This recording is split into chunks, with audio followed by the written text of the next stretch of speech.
좀 발견해봐.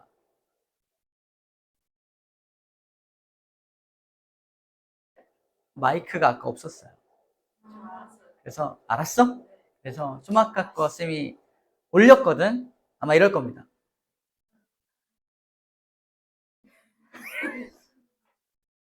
보지 마세요. 옛날 거 보세요. 그래서 예전에 찍어놓은 걸 봐야 될 것 같습니다. 자, 감수 분열을 시작할게요. 감수 분열은 자, 전기부터 볼게요. 전기. 자, 전기 때 모습입니다. 전기. 간기 옆에서 간기? 간기 어딨어, 간기. 간기는 똑같아서 안 써놓은 것 같아요. 그죠? 이미 간기가 지났어요. 감수 분열도 간기를 먼저 지나죠. 간기 때 모습은 2배로 복제되고 있는 거 똑같아요. 똑같으니까 간기를 겪었다라고 생각을 하고요. 이 빨간색이야. 간기를 겪었다 생각하고 그 다음 요 노란색, 첫 번째 노란색 바로 여기입니다. 전기예요. 자, 전기 때 우리 아까 체세포 분열의 전기의 특징 뭐였어요? 핵막이 사라지고 염색체가 생기고 양쪽에서 방추사가 형성이 되죠. 똑같아. 핵막 사라지고 있고요. 여기 밑에 나와 있어요. 핵막이 사라지고 있고요. 그 다음에 양쪽에서 방추사 만들어지고 있고요. 염색체 모습으로 꼬인 것도 보이죠. 근데 추가적으로 얘만 잘 들어. 되게 중요해.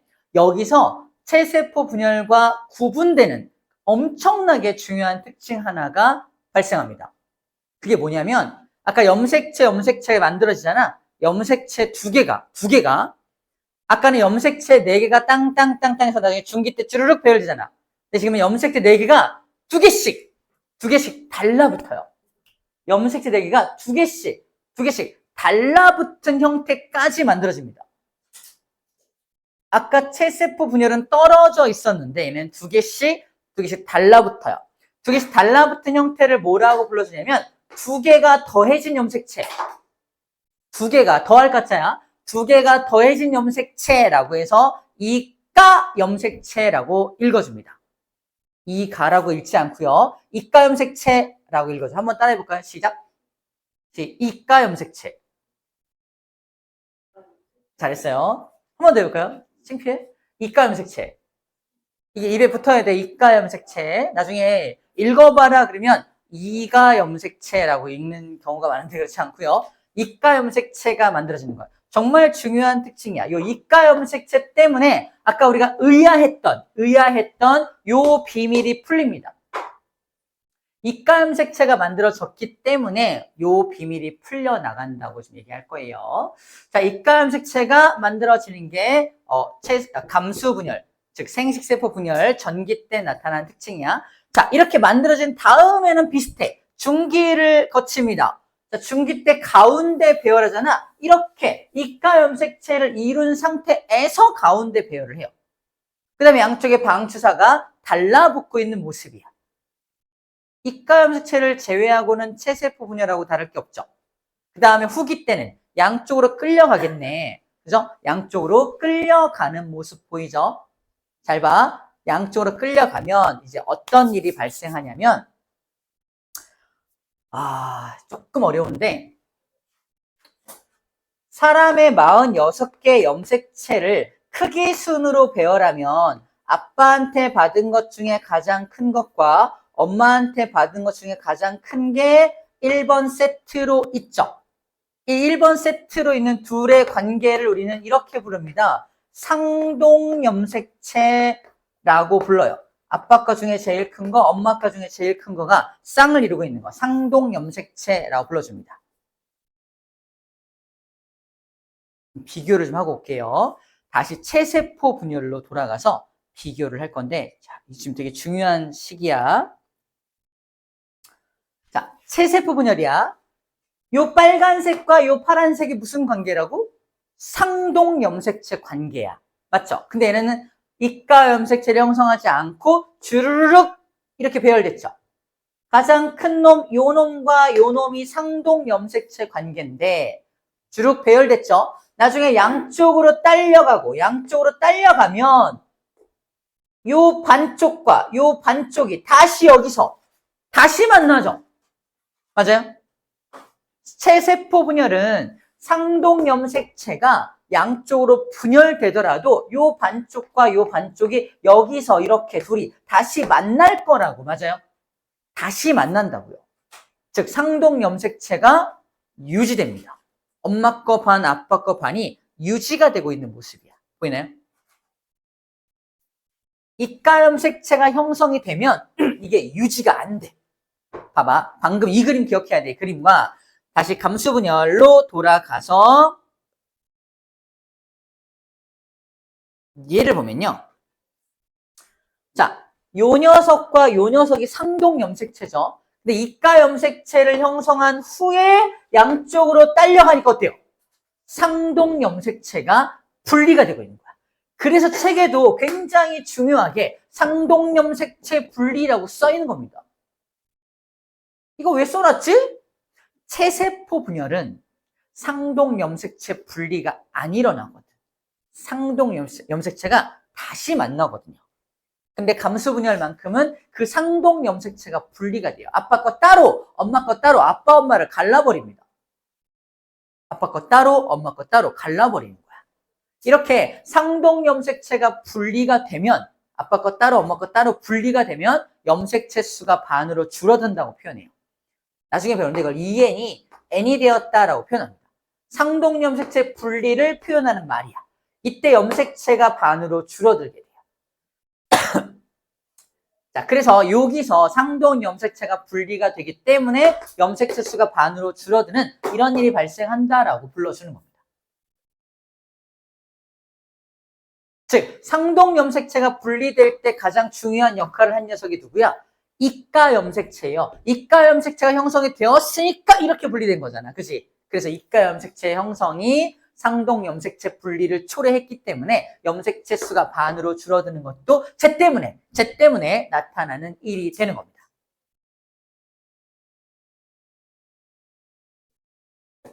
그래서 양쪽으로 말기를 거쳐서 양쪽으로 간 녀석들이 다시 핵막으로 둘러싸여지게 되고요. 다시 세포 질 분열까지 일어나면 2개의 딸 세포가 완성이 되는 거야. 여기까지가 완성이 된 거예요. 염색체 수가 왜 반으로 줄어드는지를 이가 염색체와 상동 염색체 분리라고 하는 저 일 때문이야 라고 지금 얘기한 겁니다. 기회가 되면 쌤이 나중에 또 조금 더 염색체 수를 개수를 세는 방법에 대해서 또 한번 얘기를 해주도록 할게요. 자, 어쨌건 이렇게 된 거고, 자, 여기서 양쪽으로 2개의 염색체, 2개의 세포가 만들어지고 나서 멈추지 않죠. 뭐합니까? 연속 분열. 한 번 더 분열되죠. 한 번 더 분열되는 모습이 밑에 그려져 있습니다. 자, 이 2개의 세포가 또 다시 전기를 거칩니다. 다시 전기를 거쳐. 전기를 거치니까 다시 핵막이 사라지고요. 다시 염색체의 모습으로 꼬인 다음에 각각 이때는 이가 염색체 이런 거 없어. 그냥 그대로 중기 가운데 배열하고 양쪽으로 딸려갑니다. 가운데 배열하고 양쪽으로 딸려가요. 가운데 배열하고 양쪽으로 딸려가기 때문에 또 이렇게 양쪽으로 딸려가는 모습이고요. 자, 이 X자 모양의 왼쪽과 오른쪽은 염색 분체 관계죠. 염색 분체가 양쪽으로 분리된다라고 써져 있는 겁니다. 그대로 양쪽으로 이동한 다음에 다시 핵막으로 둘러싸여져서 전체 몇 개? 하나, 둘, 셋, 4개의 세포로 분열이 되고 있는 모습입니다.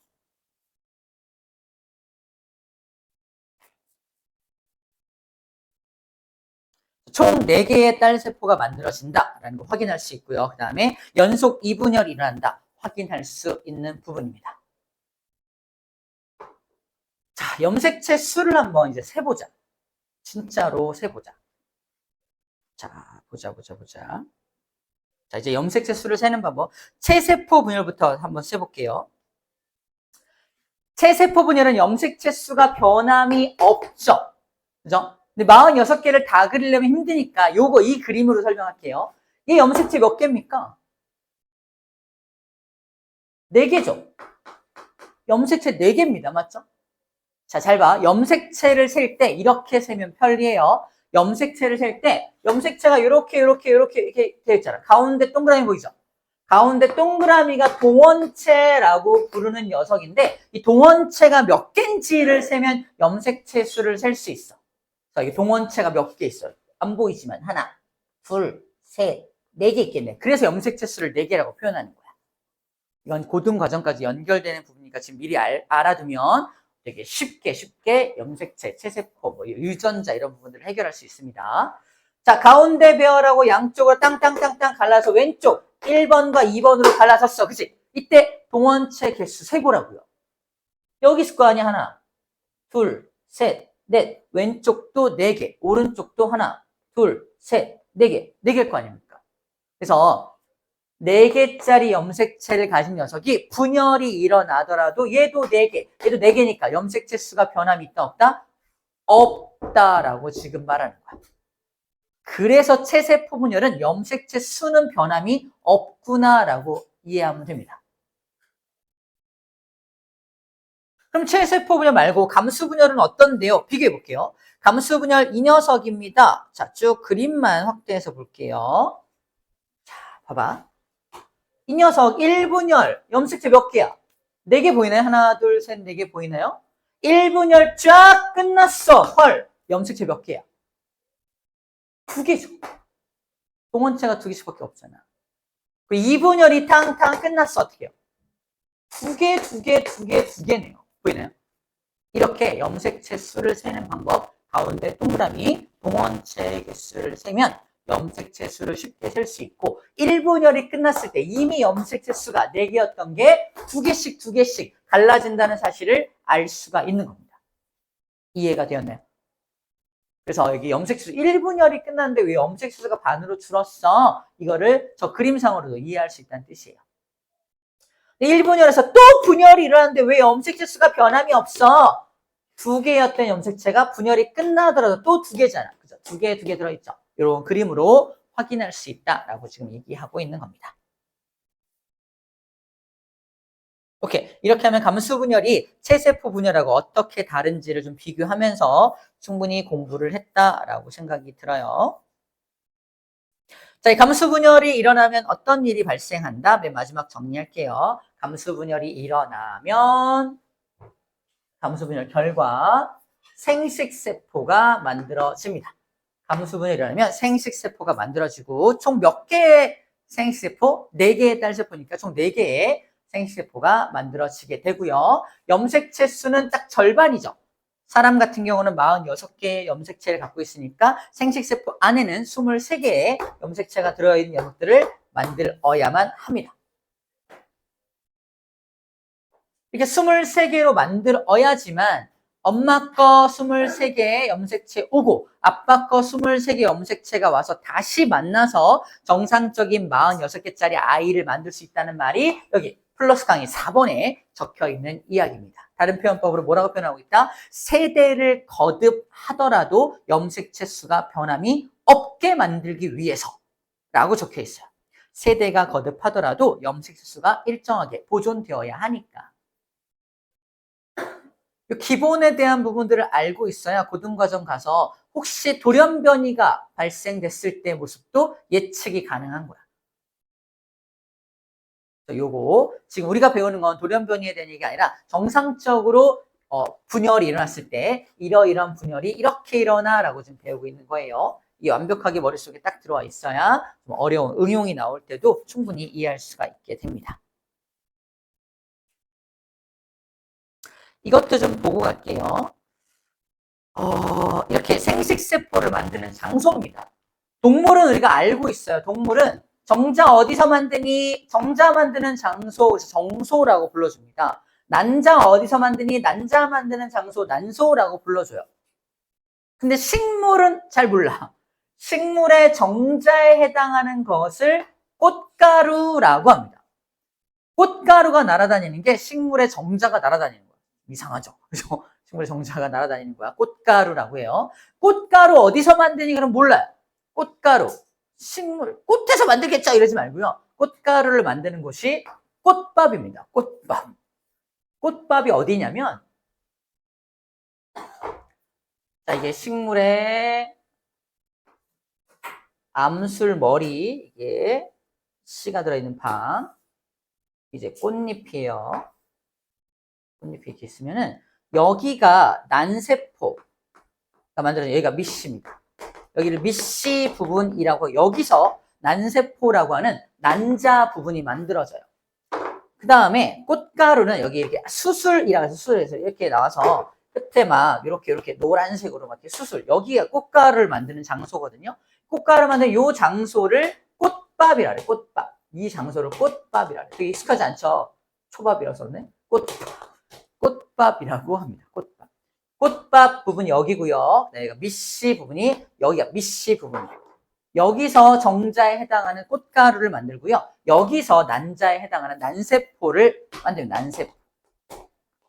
동물은 좀 쉽게 우리가 익숙한데 이제 식물은 좀 익숙하지 않으니까 좀 연습이 좀 필요해요. 식물의 정자에 해당하는 것은 꽃가루야. 꽃가루를 만드는 장소는 꽃밥이야. 그죠? 식물의 난자에 해당하는 건 난세포라고 해. 난세포를 만드는 장소는 밑씨라고 합니다. 밑씨. 좀 어렵죠? 밑씨 부분에서 난세포를 만들어라고 합니다. 익숙하지 않으니까 좀 기억할 필요가 좀 있어요. 알겠죠? 어딘지는 지금 잠깐 그림으로 보여줬습니다. 자, 다 했어요. 이제 마지막 정리만 좀 할게요. 정리는 두 개를 비교하는 내용인데 우리 다 이제 알고 있습니다. 자, 체세포 분열은 몇 번 분열합니까? 한 번만 분열하죠. 네, 감수 분열은 몇 번 분열합니까? 연속 2번 분열하죠. 그래서 만들어지는 딸세포는 얘는 2개 만들어지고 얘는요, 총 4개가 만들어지죠.